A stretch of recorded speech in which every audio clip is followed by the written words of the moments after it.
une fois que la flamme mettra le pied sur le sol français, ce sera le début du grand relais de cette flamme qui va l'emmener non seulement dans l'Hexagone, mais aussi dans les Outre-mer, et ce jusqu'à la cérémonie d'ouverture des Jeux le 26 juillet. Il y a 11 000 relayeurs et on a de la chance, on en a 3 autour de ce plateau. Bonjour à tous les 3. Et merci beaucoup d'être là. Bonjour Marina Gomez, vous êtes la Marseillaise de l'étape, à quelques heures de rejoindre la cité phocéenne. Vous êtes chorégraphe de hip-hop. Vous avez monté à Marseille votre compagnie qui s'appelle Hillel. Jean-Claude Perrin, bonjour. Oui, bonjour. Coach Perrin, l'un des plus grands entraîneurs qui est compté de l'athlétisme français. Vous êtes aussi porteur de la flamme, on va en reparler dans un instant. Et Arthur Desnouveaux, bonjour Arthur. Bonjour. Président de l'association Life for Paris. Vous aussi, vous porterez la flamme quand elle arrivera à Paris. Marina Gomez, on va commencer avec vous si vous le voulez bien. Vous serez donc à Marseille tout à l'heure, je le disais, et vous allez porter la flamme demain, c'est ça? C'est ça, demain, début d'après-midi, dans les quartiers nord. Alors, comment ça va se passer? Et ben, c'est un peu le suspense encore pour moi. Je sais qu'on se retrouve en début d'après-midi. Et puis c'est très vite là, puisque moi, on m'a donné rendez-vous, je crois, à 13h30 et je porte la flamme à 14h.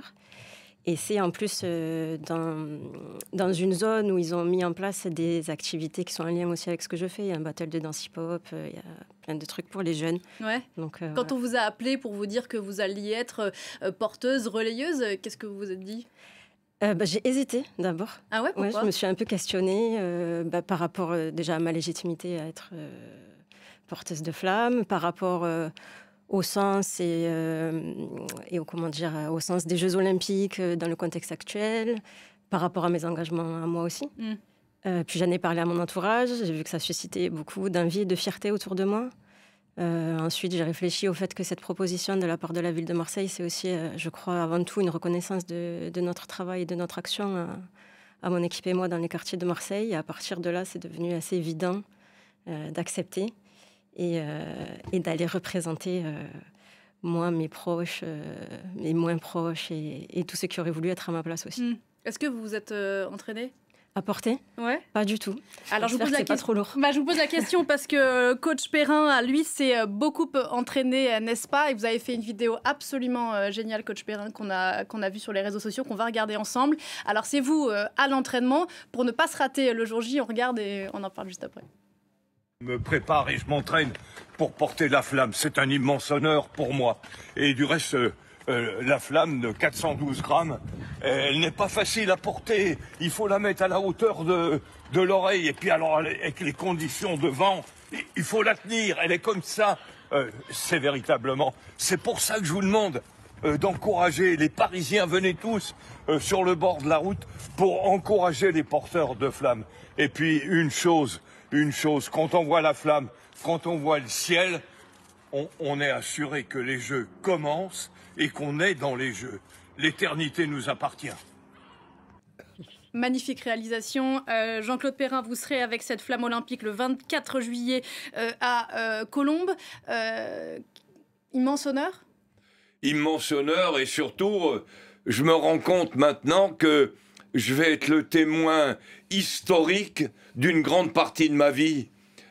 Parce que les premiers Jeux auxquels j'ai participé, j'étais très jeune. 1952, Helsinki. En 52, à Helsinki. Et là, tout d'un coup, être au stade de Colombes, là où j'ai entraîné toute ma vie, c'est plus qu'un honneur. C'est un événement historique. Et je vais le voir de l'intérieur. Je serai beaucoup plus qu'un observateur privilégié. Alors c'est 200 mètres, je crois, la distance de course, à une vitesse n'excédant pas les 5 km/h. 5 km/h, c'est quand même... c'est la marche, rapide, c'est ça? C'est la marche que vous utilisez dans le parking pour aller à l'ascenseur. Arthur Desnouveaux, vous vous êtes entraîné. Alors vous, Arthur, vous porterez la flamme le 14 juillet aux abords du Bataclan. Exactement. Non, je me suis pas encore entraîné, mais en voyant coach Perrin le faire, là, je me dis que j'ai peut-être un petit moment de retard. Non, je me suis pas entraîné. Moi, je me suis plus posé, pareil, les mêmes questions, de savoir quelle était ma légitimité, quel était le message derrière. Et puis, même chose, dès que j'ai évoqué l'idée auprès de mes proches ou des membres de mon association, ça a tout de suite été un enthousiasme énorme. Et en fait, c'est très symbolique. Et puis, je pense qu'il faut se dire qu'on est parti d'un grand tout. Et puis qu'il ne faut pas être ridicule, parce que 5 km/h, il faut quand même les faire. Vous êtes rescapé, Arthur, des attentats du 13 novembre 2015. Pour qui est-ce que vous allez porter cette flamme ? C'est vraiment une question pas facile. J'ai l'impression qu'on la porte pour Paris quand on fait ça, parce que c'est une manière de dire que Paris est éternel et que Paris s'est pas effondré en 2015. On la porte aussi forcément pour les 133 maintenant morts du Bataclan. Et puis on la porte un peu pour soi. Moi, je le dis avec égoïsme. L'engagement associatif, c'est très prenant et c'est la première fois que je vais pouvoir faire quelque chose où je vais pouvoir le montrer à mes filles. Et donc ça, c'est aussi pour moi quelque chose d'important. C'est une transmission familiale du fait que quand on s'engage, on ne le cherche pas, mais des fois, on est récompensé. Et on a une pensée pour Fred de Wilde qui est décédé dimanche et qui était effectivement un rescapé des attentats du 13 novembre et qui nous a quittés. Marina Gomez, vous le disiez tout à l'heure, vous aussi, vous vous êtes questionnée. Donc j'imagine qu'effectivement, voilà, on voit la photo de Fred de Wilde auquel on pense et aux proches duquel on pense ce matin. Vous vous êtes questionné, finalement vous avez cheminé. Pour qui vous allez porter cette flamme ? Quand vous vous représentez portant la flamme, vous vous dites à qui je penserai, à qui vous aurez dans la tête ? En tout premier lieu, ma famille, je crois. Ouais.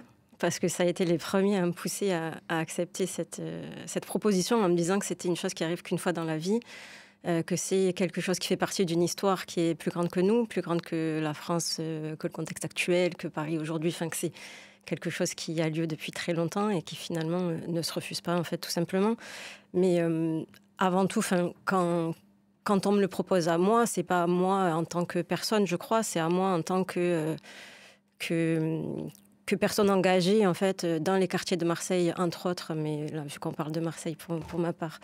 Et donc, je crois que la volonté de la ville, c'était un signe en direction de nos quartiers, des cultures populaires, de ceux qu'on oublie un peu souvent et pour qui on s'est demandé est-ce que ces jeux leur sont destinés aussi. Je crois que le signe, il est là et c'est pour ça que j'ai accepté, moi. C'est OK de se dire, la fête à Marseille, là, elle se fait avec les habitants des quartiers nord, elle se fait avec les jeunes des quartiers. Et ça peut que, nous honorer. Jean-Claude Perrin, vous aurez qui en tête, vous, sur ces 200 mètres ? Est-ce que vous aurez tous les athlètes que vous avez entraînés au cours de votre carrière ? Est-ce que vous aurez votre famille, les jeux ? Oui, tout ça, bien sûr. Non, je me vois comme le missionnaire. Je suis un missionnaire de la jeunesse. Et parce que vous continuez encore à entraîner, on est d'accord ? Vous continuez encore à entraîner ? Oui. Je peux dire votre âge ? Oui, bien sûr. 88 ans depuis 3 jours. Oui, c'est bien ça, ouais. Vous êtes bien informé. Avec Axel, vous risquez rien, il connaît tout. Axel May, rédacteur en chef de cette émission. Oui, non, on est tous les témoins, mais les représentants de la jeunesse. Les Jeux Olympiques, les records, les titres et tout ça, c'est bon pour les gens comme moi, pour les professionnels. On est payé pour ça. Mais ce qui compte surtout, c'est l'impact qu'on a dans le monde sur la jeunesse. Sans elle, il n'y a pas de Jeux Olympiques. Les Jeux Olympiques, c'est la victoire de la jeunesse pour tout ce qu'elle représente. Non pas uniquement en sport, mais partout. Donc ça irradie tout ça. C'est incomparable. Arthur ? Ouais, c'est vrai, c'est ce qu'on dit du relais, c'est que c'est un symbole de paix. Et l'apaisement, c'est sûrement quelque chose dont on a tous besoin, nationalement, internationalement. Et donc, que les Jeux Olympiques, ça aille au-delà du sport, que ce soit une grande fête, qu'il y ait ce relais, qu'il y ait la trêve olympique qui soit possible.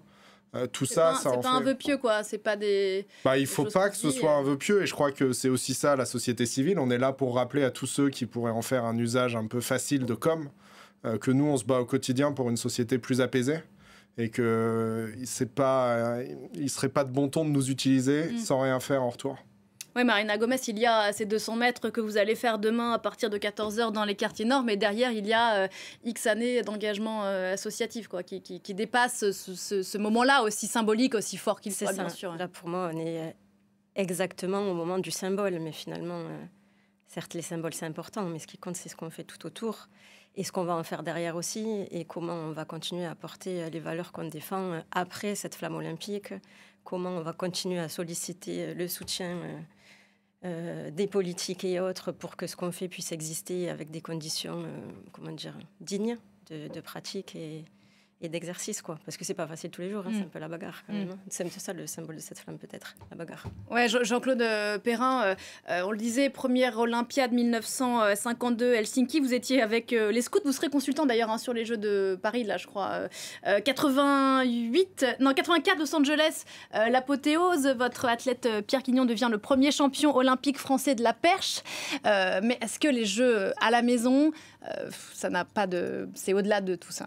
Oui, les Jeux à la maison, normalement, ça doit être une déflagration dans le pays. Ça doit pas être quelque chose...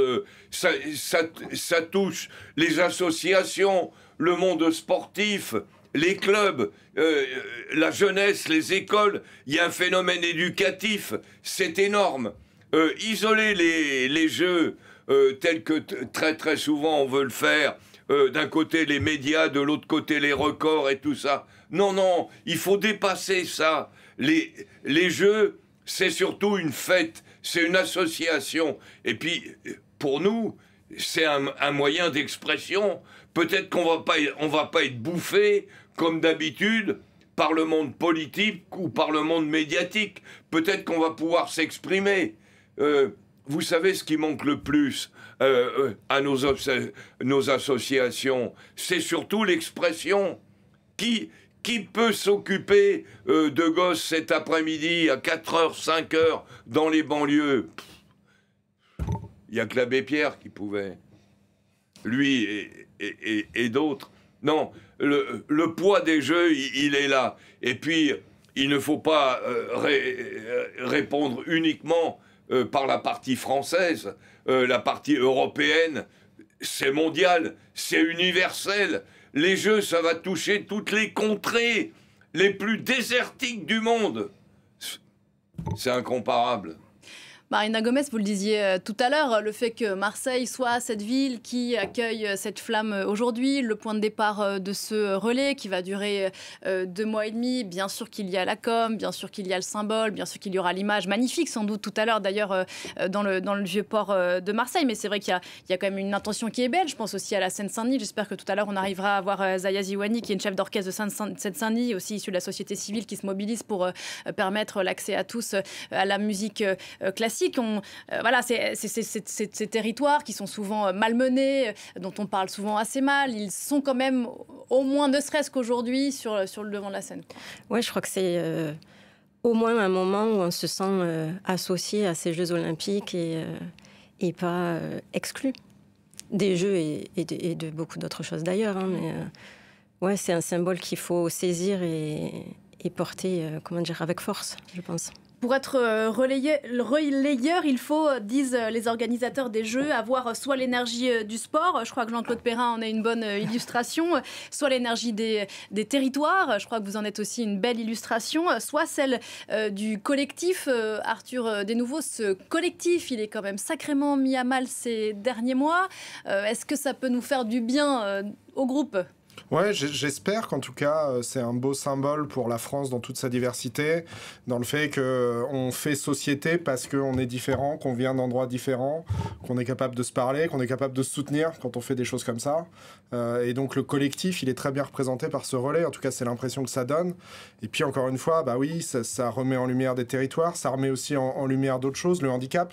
Moi, je pense beaucoup, il y a ces Jeux Olympiques et ces Jeux Paralympiques. Quand on est victime de terrorisme, moi, j'ai dans mon association beaucoup de gens qui ont été blessés par balles, qui n'ont plus les capacités physiques qu'ils avaient avant, comme ça arrive aussi à des militaires. Et donc, c'est important de se dire que le collectif, c'est d'accepter la différence, d'accepter l'autre et de réussir à trouver un chemin commun. Et c'est très beau que ce soit autour d'une flamme que ça se fasse. Oui, parce que Jean-Claude Perrin, bien sûr, il n'y a pas qu'un seul rendez-vous. Il y a 2 rendez-vous, en réalité, les Jeux Olympiques et ensuite les Jeux Paralympiques. Oui, c'est une chance énorme qu'on ait pu associer les deux. Parce que le handicap, il ne doit pas vivre à nos côtés. Il doit vivre avec nous. Avec nous. C'est le grand message des Jeux. C'est que les Jeux, avec l'handicap, ils vivent avec nous. Comme ils devraient vivre dans la société. On est beaucoup trop en retard dans ce domaine. C'est là où il faut mettre le paquet. Et les Jeux peuvent en donner les moyens. Ce Ce que disent souvent les para-sportifs qui seront mis à l'honneur au moment des Jeux paralympiques, c'est que petits, eux, n'avaient pas nécessairement de modèle dans lequel se projeter, des modèles de réussite, des modèles de fierté, et que c'est ça aussi que permettent les Jeux, c'est de pouvoir se projeter en disant moi je suis handicapé, j'ai eu une maladie, j'ai perdu l'usage d'un de mes membres, mais voilà, je peux devenir pas forcément champion de paranatation, mais je peux faire quelque chose, quoi. Oui, qu'importe, le message, il est là. Moi aussi, j'ai ma chance. La chance, elle n'est pas uniquement pour... Moi aussi, j'ai ma chance. C'est le droit à avoir une nouvelle chance. C'est ça, le message. Et ça résonne. Les relayeurs, Marina Gomez, qui sont 11 000, donc pendant 2 mois et demi, on le disait, ils sont à l'image aussi de cette France. Et c'est vrai qu'on est content ce matin de pouvoir parler de cette France comme ça, cette France de la diversité, cette France qui vient de milieux sociaux très différents, cette France qui n'a pas les mêmes accents, cette France qui habite dans des territoires très différents. Moi, ça me fait du bien, en tout cas, de parler de cette France comme ça. En l'occurrence, là où moi je vais porter la flamme, c'est vraiment un secteur de Marseille qui a été hyper impacté par la violence cette année, l'année dernière. Donc c'est vrai que on est content là de se dire ok, on va aller faire quelque chose dans ce secteur-là aux yeux de tout le monde, parce que des choses on en fait nous là-bas, mais aux yeux de tout le monde qui pour une fois raconte autre chose que la violence, la mort et les difficultés, quoi, sans les nier évidemment, sans les oublier. Mais on peut faire des belles choses, passer des bons moments, faire kiffer nos petits et nos grands, et aux yeux de tout le monde, et c'est important de le dire et de le montrer. Alors les Parisiens sont-ils des enfants gâtés? Râlent beaucoup depuis quelques mois sur les difficultés de circulation qui vont s'imposer à eux pendant les Jeux. On a du mal à sentir, en tout cas moi je sais pas, Arthur, peut-être vous avez un son de cloche différent, j'ai du mal à sentir l'enthousiasme ici monter dans la capitale, mais il va peut-être venir. Est-ce qu'à Marseille, il y a quelque chose qui... Je crois qu'on est dans les mêmes questionnements à Marseille, au-delà de, des difficultés pragmatiques que pose l'organisation de l'arrivée de la flamme ou des JO. C'est vrai qu'on se pose les questions sur l'impact écologique, sur les enjeux sociaux. L'actualité internationale, elle donne pas trop envie de faire la fête non plus en ce moment. Donc forcément, je crois qu'on se réjouit de cette fête parce que ça va être une fête, je crois, populaire, et que les événements qui sont mis en place, on a envie de les vivre et ensemble, et c'est cool. Mais il y a quand même l'ombre de tout le reste qui est difficile à enlever de nos esprits, en tout cas pour ma part. Arthur ? Non, c'est sûr que dans Paris, là, c'est un peu compliqué. On voit la place de la Concorde et les stations de métro se faire fermer, donc on a un peu tendance à penser plus à son quotidien et à ses transports. Mais je sens quand même les gens dire « Ah, j'espère que je vais pouvoir assister à des épreuves, j'aimerais bien aller voir la cérémonie d'ouverture ». Je sens quand même chez les Parisiens, en tout cas moi que je côtoie, une envie que ça arrive et une envie de montrer une belle image de notre ville. Enfin, on est quand même une capitale mondiale, on le sait, et on va être mis en lumière d'une manière assez rare, quoi. Et je crois qu'il y a une fierté qui est en train de se dégager et qui, c'est très sympa, va au-delà de Paris. Il y a Tahiti, il y a Marseille, il y a quand même pas que Paris, et ça, c'est beau aussi. Jean-Claude Perrin, ça vous agace d'entendre les Parisiens râler ? Non seulement ça m'agace, mais alors je suis très très mécontent. J'étais cette semaine à Marseille. Marseille, c'était formidable. Il y a même des entreprises qui ont donné l'après-midi pour que les gosses, les parents emmènent les enfants voir le passage. Ouais. Donc c'est quelque chose de mondial. On l'a chez nous. Alors, on a quelques râleurs. Ils vont pas pouvoir prendre leur voiture pour aller chercher leur journal. Ou les mémés, elles ne vont pas pouvoir se déplacer pour aller chercher leur pain et tout. Non, mais qu'est-ce que c'est rigolo? Non, c'est pas valable, ça. C'est pas valable. On fait un effort. Et puis, ça va durer seulement une quinzaine de jours. Donc, ça va être compliqué à Paris, quelques semaines quand même avant le lancement. Ça va être compliqué parce que les gens sont compliqués. Normalement, les gens devraient être heureux de voir les Jeux à leur porte, même si tout d'un coup, ils n'ont pas leur voiture et tout. Non, mais c'est vrai que Jean-Claude Perrin, on avait promis, par exemple, des Jeux hyper populaires, très accessibles. Vous savez comme moi que les billets pour les compétitions, ça a été très compliqué d'en avoir, ça coûtait très cher. Ne m'en parlez pas. Voilà, vous avez pas eu de billets non plus? Premièrement, j'ai pas eu de billets, et je n'aurais pas eu les moyens d'acheter des billets pour la finale du 100 mètres ou du saut à la perche. On voit jamais aussi bien que devant sa télé, cela dit. Hein. Ah non, mais moi, alors, c'est ce que je disais au rédacteur en chef à Europe. Il m'a envoyé dans tous les stades du monde, à l'autre bout du monde, et tout d'un coup, maintenant que ça soit à côté de la maison, on n'irait pas. Oh non, pas ça.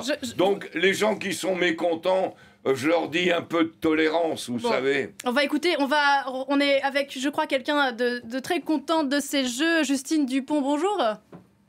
Bonjour. Merci beaucoup, Justine. C'est sympa de prendre quelques minutes pour répondre à nos questions. Vous êtes l'une des meilleures surfeuses de grosses vagues au monde. Vous allez la porter où, Justine? Vous, cette flamme, ça sera en Gironde, je crois, d'ici une quinzaine de jours? Oui, à Bordeaux, du coup. Et alors, ça vous fait quoi? Vous allez penser à quoi? Je sais pas. En tout cas, ça me fait hyper plaisir puisque je serai pendant les Jeux à Tahiti. Donc, c'est vrai qu'on sera un peu délocalisé. Donc, il y aura peut-être moins cette ambiance olympique. Et là, de vivre cette ambiance avec le volet de la flamme olympique, magique. Ouais, d'autant que vous le disiez, le surf est une discipline olympique dans un écrin absolument magnifique qui est Teupo en Polynésie française, que vous connaissez bien. Est-ce que vous pouvez nous en parler un peu de ce site? Ah oui, c'est une magique, c'est vrai, on pourrait dire presque la du surf. Maintenant, il va falloir pour avoir les bonnes conditions météo, mais normalement, ça devrait être un spectacle géant, enfin vraiment parfait. Donc voilà, après, c'est un sport qui dépend de la nature, donc on ne sait jamais. Donc voilà, on espère que les conditions seront favorables, mais en tout cas, le lieu est magique. C'est vraiment, ça respire la nature. Il y a les grosses montagnes verdoyantes magnifiques juste derrière, l'eau est turquoise, la vague elle est parfaite, c'est une gauche qui déroule, qui fait un tube, qui est vraiment la manœuvre phare du surf. Donc j'espère que tout sera au rendez-vous. Ouais. Justine, vous allez penser à quoi, vous, quand vous aurez la flamme dans les mains d'ici 15 jours? Vous allez penser à qui? Peut-être les légendes des Jeux. Qui sont passés par là. Après, à tous les Français qui doivent avoir une sacrée excitation pour réussir ces Jeux. Donc voilà, je suis tout cœur avec tous les Français qui vont participer. Et après, oui, à toutes les légendes comme Usain Bolt, comme Phelps, comme voilà. Est-ce qu'on pense un peu à sa famille, vous qui avez une petite personne qui est arrivée dans votre vie il n'y a pas longtemps, je crois? Oui. J'espère que Fred et le petit Elio ils vont pouvoir être à côté, être là. Et oui, c'est toujours chouette de partager ça en famille. Je ne sais pas s'il va s'en rappeler parce qu'il est encore un peu petit, Elio, mais on essaie de lui faire partager toute notre vie en tout cas. Il verra les photos, en tout cas, de sa maman avec la torche olympique à la main. Et ça, c'est une sacrée belle photo. Merci beaucoup, Justine, dans votre voiture, d'avoir pris quelques minutes pour répondre à nos questions. Figurez-vous, l'une des meilleures surfeuses de grosses vagues au monde. Personnalité adorable. Et on est vraiment content d'avoir pu échanger quelques instants. On va se quitter 2-3 minutes pour faire une pause. On va boire un petit verre d'eau et on se retrouve juste après la pause pour continuer à évoquer l'arrivée de cette flamme olympique dans la cité phocéenne à Marseille. On n'en finit plus de l'attendre, cette flamme, et qui va entamer ensuite son relais 2 mois et demi à travers la France en hexagone, mais aussi, on en parlait à l'instant, dans les Outre-mer. Elle va aller à côté de Teupo en Polynésie française où se passera la compétition, si les vagues le permettent, de surf. On se retrouve donc juste après avec mes invités. À tout de suite.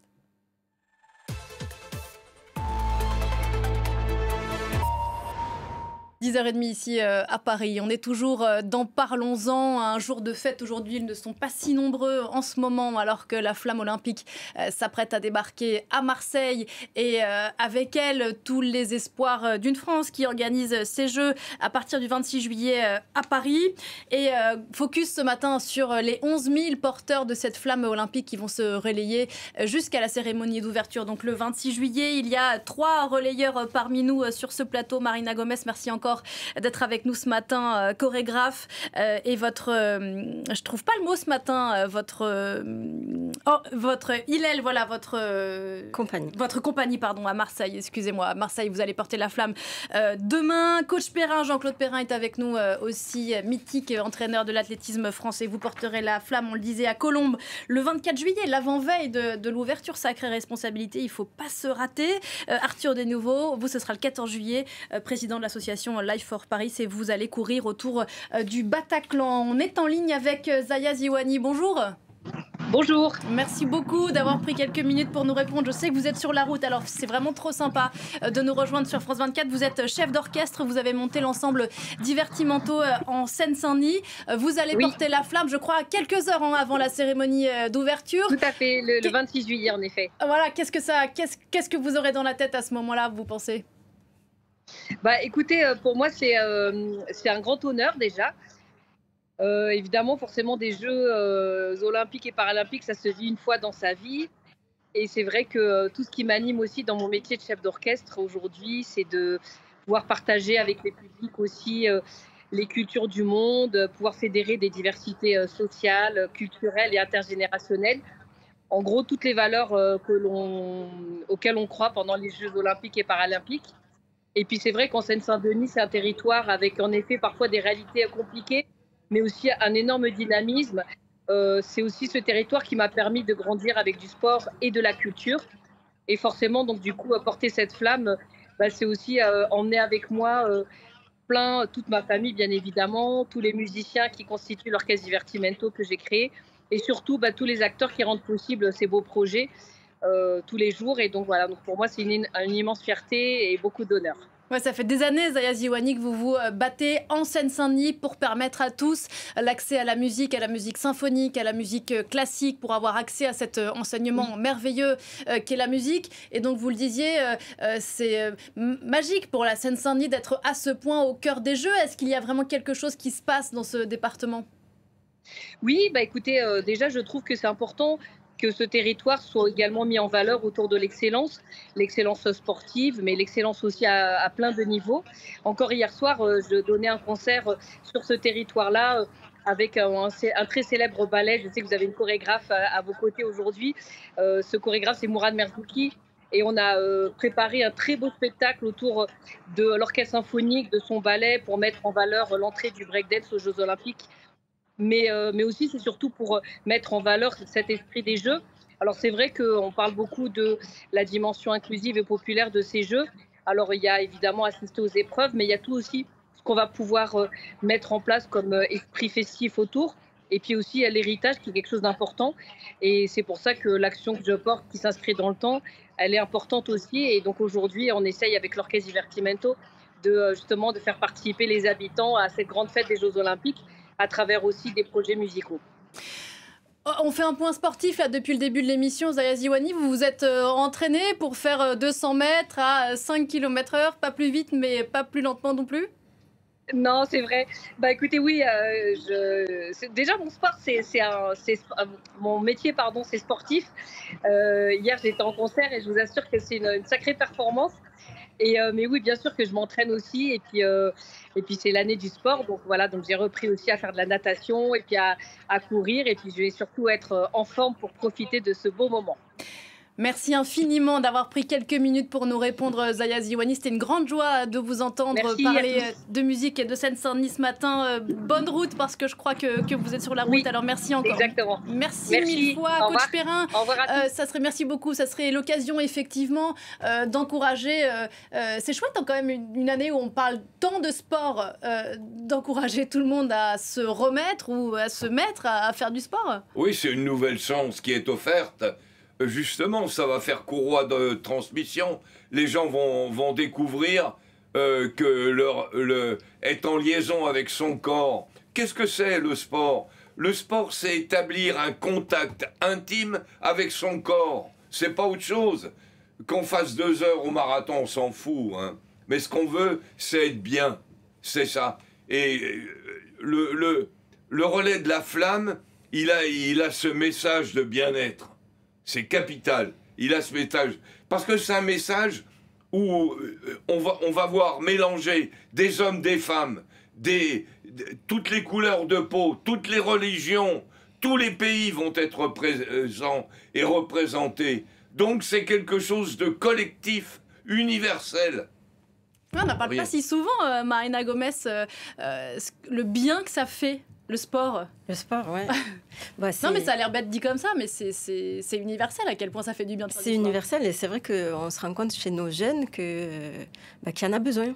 On parlait récemment du temps que les jeunes et les moins jeunes passent sur leur téléphone, coincés sur leurs écrans. On était avec un prof récemment qui essayait de contrebalancer justement en offrant des heures de sport à ces gamins qui passent trop de temps sur leur téléphone. Mais voilà, une activité. Mais encore faut-il effectivement avoir accès aussi aux infrastructures pour en faire comme... C'est vrai qu'on se disait ça récemment avec des membres de mon équipe, que nous, quand on avait du temps petit, on jouait dehors. Du coup, on jouait au foot, on courait dans tous les sens.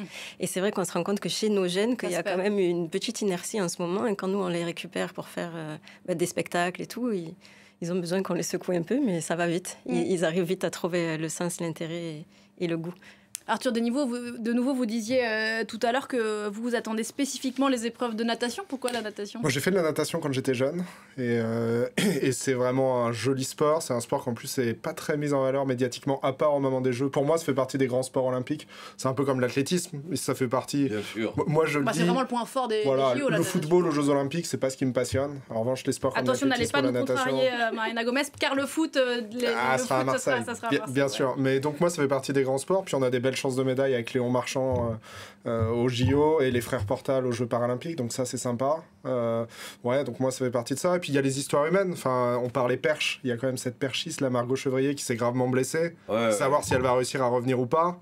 Difficile, mais ça aussi, elle essaye. Mais ça fait rien, c'est le ça mental. peut être un but. Voilà. Et puis le but qu'elle va entraîner, pour ceux qui ont des blessures identiques, exactement, et tous ceux qui ont eu des accidents identiques. Donc elle va être moteur dans cette partie-là. Les gens vont se dire, si elle y arrive ou elle va moi aussi je veux le faire.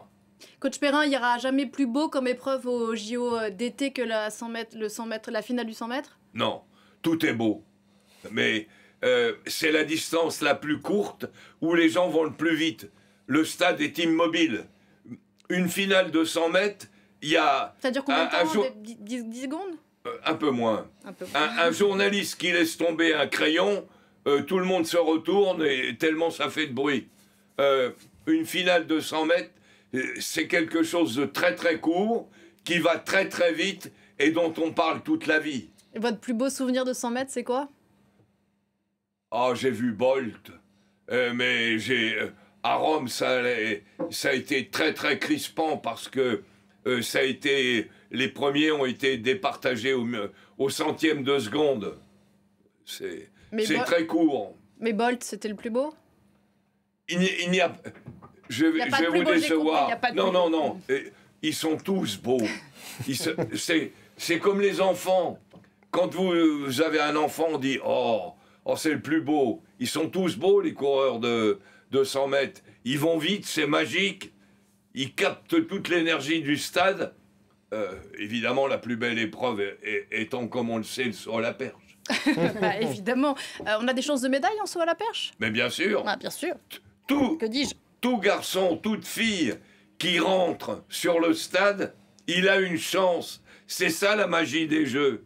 La magie des Jeux, c'est rien n'est écrit. Et comme c'est une fois tous les 4 ans, les paramètres sont multiples. Marina Gomez, vous, il y a une épreuve qui vous dit plus qu'une autre, que vous allez regarder, c'est sûr ? Le breakdance, évidemment. Bien sûr, donc dans un écran absolument magnifique qui est la place de la Concorde. Là, pour le coup, j'avoue, si quelqu'un nous entend, s'il reste une place, voilà. Et pour Marina et pour moi, on adorerait y aller. Ça va être magique pour le coup. C'est la première fois. La première, et on ne sait pas surtout s'il y en aura d'autres, puisque pour les prochains Jeux, on sait que le breakdance n'y sera pas. Est-ce que plus tard... on aura une nouvelle chance d'y aller, je sais pas.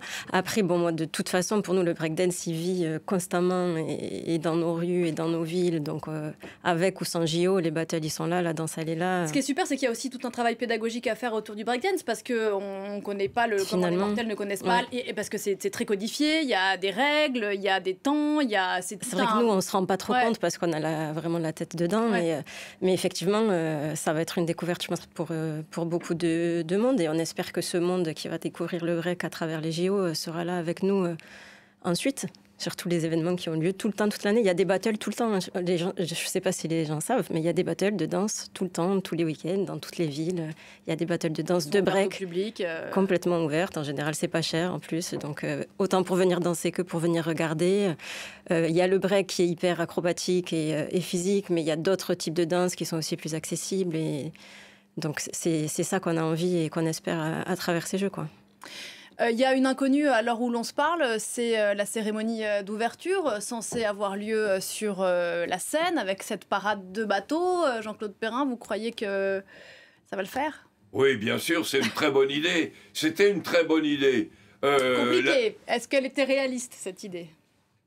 Mais il faut de la folie, il faut de l'aventure. Les Jeux Olympiques, c'est pas uniquement faire le programme du voisin de 4 ans avant. Non, c'était une très très bonne idée. Alors maintenant, évidemment, avec les problèmes sociaux, l'arrivée des drones qui vont changer sûrement considérablement les problèmes de sécurité. T'es au courant, bien sûr. Ça va changer, mais c'était une bonne... Et puis, si on n'est pas sur la Seine, on sera à côté de la Seine. Donc on trouvera... La France, c'est une telle richesse de gens qui ont des initiatives qu'on trouvera. Oui, Arthur, sur ce sujet, il faut maintenir un projet comme ça, même si... bien sûr, il ne s'agit pas de faire une analyse géopolitique de la cérémonie d'ouverture des JO, mais est-ce que le message envoyé est le bon là ? Pour moi, le message est le bon. La France, c'est un pays fabuleux, c'est un pays qui est sûr. Et il ne faut pas céder un pouce à une forme de menace terroriste. Ouais. C'est hyper important d'aller jusqu'au bout. Il faut quand même rappeler que les terroristes n'ont jamais été capables en France de frapper quelque chose qu'ils avaient annoncé avant. C'est toujours évidemment des actes horribles, mais qui prennent par surprise. Donc non, je pense qu'il faut la maintenir tant que c'est possible et tant que nos services, qui sont excellents de renseignement, disent que c'est faisable. Mais le symbole de dire que toute la ville est sûre, toute la ville est ouverte et qu'on peut traverser en son cœur, ce serait fabuleux et je suis sûr que ça va arriver. Oui, Jean-Claude Perrin. Ouais, j'ai rien à ajouter. Arthur a parfaitement raison. C'est une chance énorme pour la France et pour Paris, ces Jeux. Et justement, cette flamme, c'est incomparable. Marina Gomes, le mot de la fin, parce que là, vous allez nous quitter d'ici quelques minutes. Vous allez sauter dans le train pour aller à Marseille. Ça va être quand même 24 heures, un peu plus de belles fêtes, au-delà de tout ce qu'on a dit jusque-là. Ouais, ça va être chouette, quoi. Bonne ambiance. J'espère. J'ai hâte de retrouver ma ville là et de voir dans quelle humeur elle est. Ouais. Parce que ça fait quelques jours que j'étais à Paris, c'est pour ça que j'ai pas pris la température. Non, on comprend que vous ayez hâte de retourner au soleil, donc on rappelle comment ça va se passer. Il va y avoir oui, je dis ça parce qu'il fait pas très beau à Paris en ce moment, mais peut-être que le soleil va pointer le bout de son nez. Il va y avoir donc cette parade dans la rade du Vieux-Port, et puis à partir de 19h, 150 000 personnes sur le Vieux-Port. Je crois que même les ultras de l'OM se sont motivés pour le comité d'accueil. À Marseille, rien ne se fait sans les supporters de l'OM. Bien sûr. Une fête, elle se fait pas sans les supporters. Non, puis il y a un concert de rap, donc qui est censé parler à nos minots aussi. Demain, ça se termine au stade Vélodrome, donc c'est un peu notre maison à tous. Donc ouais, j'ai hâte quand même. Je vous avoue, j'y allais un peu en dilettante. Et finalement, là, ça s'approche et il y a quand même un petit enthousiasme et une envie de voir nos gens contents, en fait. Juste ça, c'est suffisamment rare, en fait. Oui, Jean-Claude Perrin, je ne vous demande pas si vous êtes enthousiaste. D'ailleurs, vous disiez que vous étiez entraîné pour le relais, mais est-ce que vous avez bossé le torche kiss ? Vous savez ce que c'est, le torche kiss ? Non, pas du tout. C'est le moment où les deux torches se rencontrent et se font un petit bisou pour se passer la flamme. Et là, il va pas falloir se rater aussi, parce que ça va être sacrément compliqué. On ne se ratera pas. On ne se ratera pas. Pourquoi ? Parce qu'on est prêt. On est prêt. On n'a pas d'inquiétude. On est prêt, on n'a pas peur et on est content. Merci infiniment à tous les trois d'être venus ce matin. C'était une grande joie, Marina Gomes. On vous souhaite une belle fête à Marseille. Jean-Claude Perrin, on vous souhaite un très beau relais à Colombes. Si vous êtes par là le 24 juillet aux abords du stade, c'est ça ? Oui, c'est ça. On viendra vous voir et vous soutenir. J'espère bien. Arthur Desnouveaux, vous serez le 14 juillet aux alentours du Bataclan. Merci beaucoup à vous. Merci. Et on pensera à tous ceux que vous porterez dans votre flamme. Ce jour-là,